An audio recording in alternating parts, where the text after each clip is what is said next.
Merhaba arkadaşlar, kanalıma hoş geldiniz.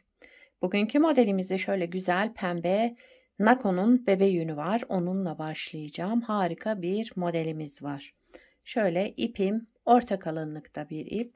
Kullanacağım şiş 3,5 numara. Modelimiz oldukça güzel ve gösterişli, ajurlu bir model. İnşallah siz de beğenir, benimle yaparsınız. Dilerseniz yapım aşamalarına geçelim. Modelimize ilmeklerimizi çıkartarak başlayalım. Bu şekilde birinci ilmeğimi aldım. Bu model için ilmek sayısı 4 ve 4'ün katları artı 2 ilmek sayısına ihtiyacımız var. Yapacağımız örgüye göre ilmek sayımızı bu şekilde ayarlayıp modelimizi kurabiliriz. Ben şöyle küçük bir anlatım yapacağım. Onun için az bir ilmek sayısına ihtiyacım var. Şöyle hemen sayıyorum. 1, 2, 3, 4, 5, 6, 7, 8, 9, 10, 11, 12, 13, 14, 15, 16 model kurmak için artı 2 ilmek ekliyorum. Toplamda 18 ilmeğim var şu anda şişimde. 18 ilmekle modelimi kurmaya başlıyorum. Birkaç sıra haroşa lastik yapacağım ben. Onun için ilmeklerimi ters örerek başladım. Ön yüzünde, arka yüzünde ters örerek ilmeklerimi birkaç sıra haroşa lastiğimi tamamlayacağım. Siz de istediğiniz lastiğin üzerine başlayabilirsiniz.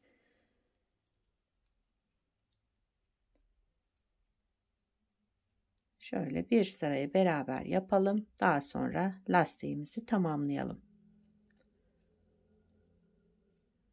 Evet, sıra sonuna geldim. Şöyle birkaç sıra daha ters örerek lastiğimi tamamlayacağım. Evet, birkaç sıra şöyle 2 sıra haroşa lastiğimi tamamladım. Bunun üzerine modelimizi kurabiliriz. Modelin birinci sıra ön yüzündeyim. Kenar ilmeğimi örmeden aldım. Bütün ilmeklerimi düz örüyorum. Birinci sıra ön yüzünde ilmeklerimizi düz örerek devam edelim. Şöyle.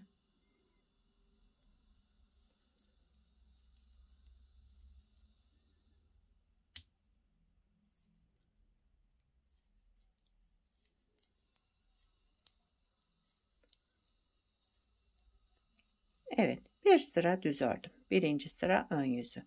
İkinci sıra arka yüzündeyim. Kenar ilmeğimi örmeden aldım. Bütün ilmeklerimizi ters örelim.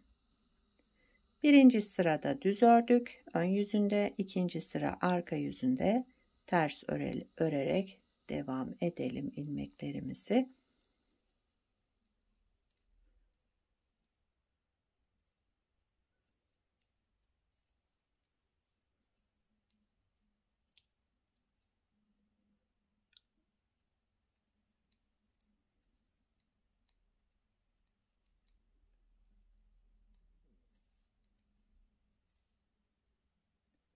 İki sırayı tamamladık. Üçüncü sıra ön yüzüne geçtim modelde.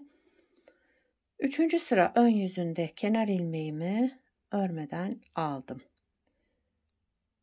Sıradaki 2 ilmeğimi şu şekilde bakın sola doğru düz örerek tek ilmeğe düşürdüm.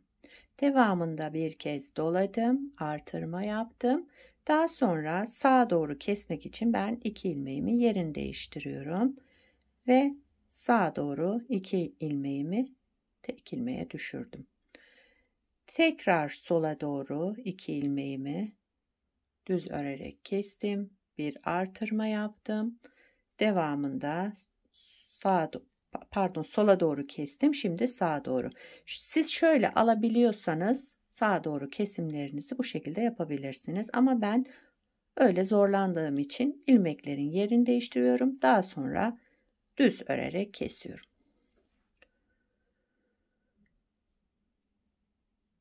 Sola 2 ilmeğimi düz örerek kestim. Bir doladım.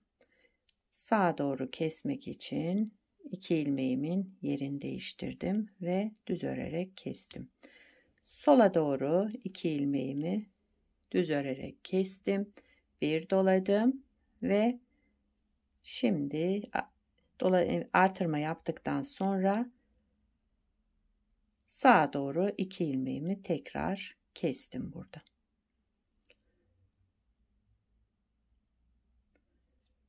Kenar ilmeğimi de ördüm. 3. sıra ön yüzünde bu şekilde yaptım.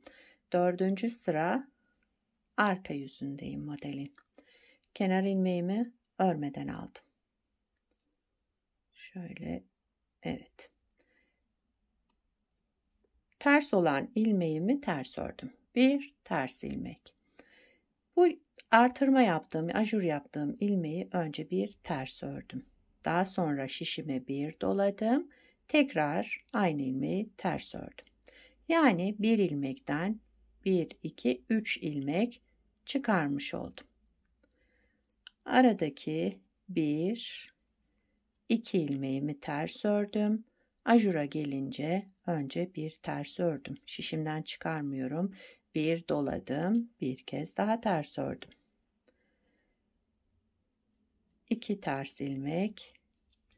Ajurlu ilmeğimizi önce bir kez ters, bir artırma, yani şöyle tekrar bir kez ters ördüm.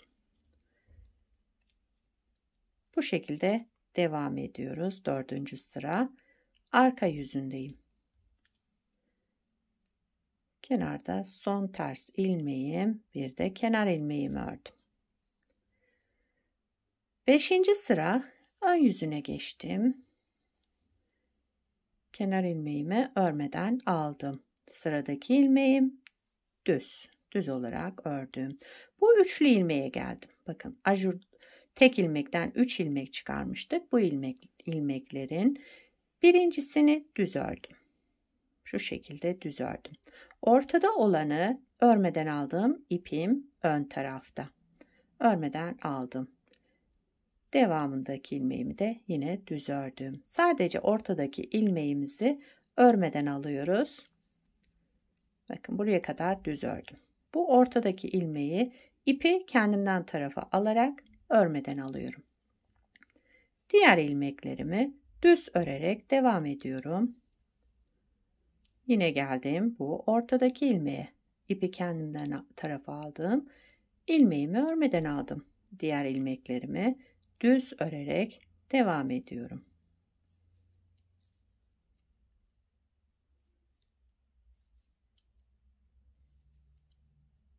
Kenar ilmeğimi de ördüm. 5. sıra ön yüzünde bu işlemleri yaptık. 6. sıra arka yüzündeyiz. Kenar ilmeğimi örmeden aldım.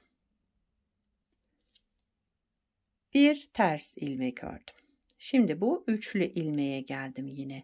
Üçlü ilmeğin 2 tanesini, bakın şöyle öndeki ikisini ters örerek, ikisini bir aldım, ters örerek tek ilmeğe düşürdüm burada. Devamındaki 1, 2, 3 ilmek ters ördüm. Bu üçlü ilmeğin ilk ikisini şu şekilde ters örerek tek ilmeğe düşürdüm. 1, 2, 3 ilmek ters ördüm. Bu üçlü ilmeğin ilk ikisini bir alarak ters ördüm. Kesme işlemi yaptık burada. Devamındaki ilmeğin 1, 2, 3 ilmek ters ördüm. Aynı işlemi yaparak devam ediyorum.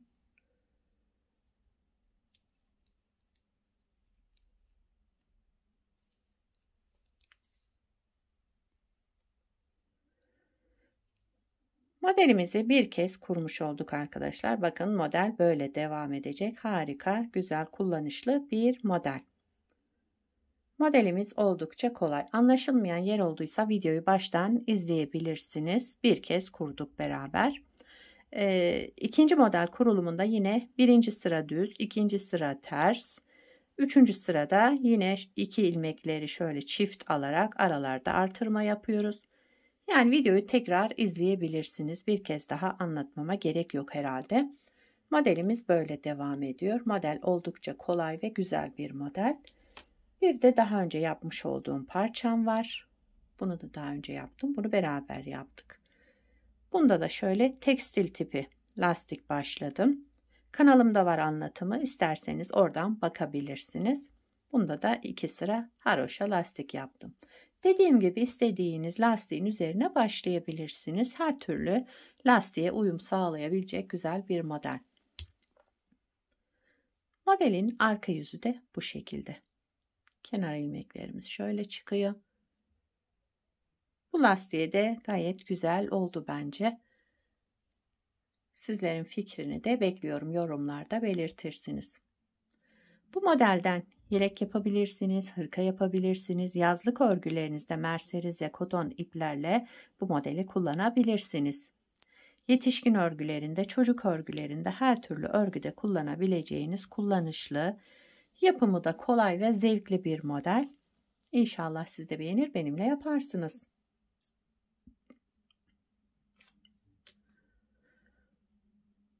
Beni buraya kadar izlediyseniz arkadaşlar bir beğeni yapmayı, yorum yapmayı, beni desteklemeyi unutmayın. Şimdiden hepinize teşekkürler. Yapacak olanlara kolay gelsin. Bir sonraki videoda görüşmek üzere. Hoşça kalın.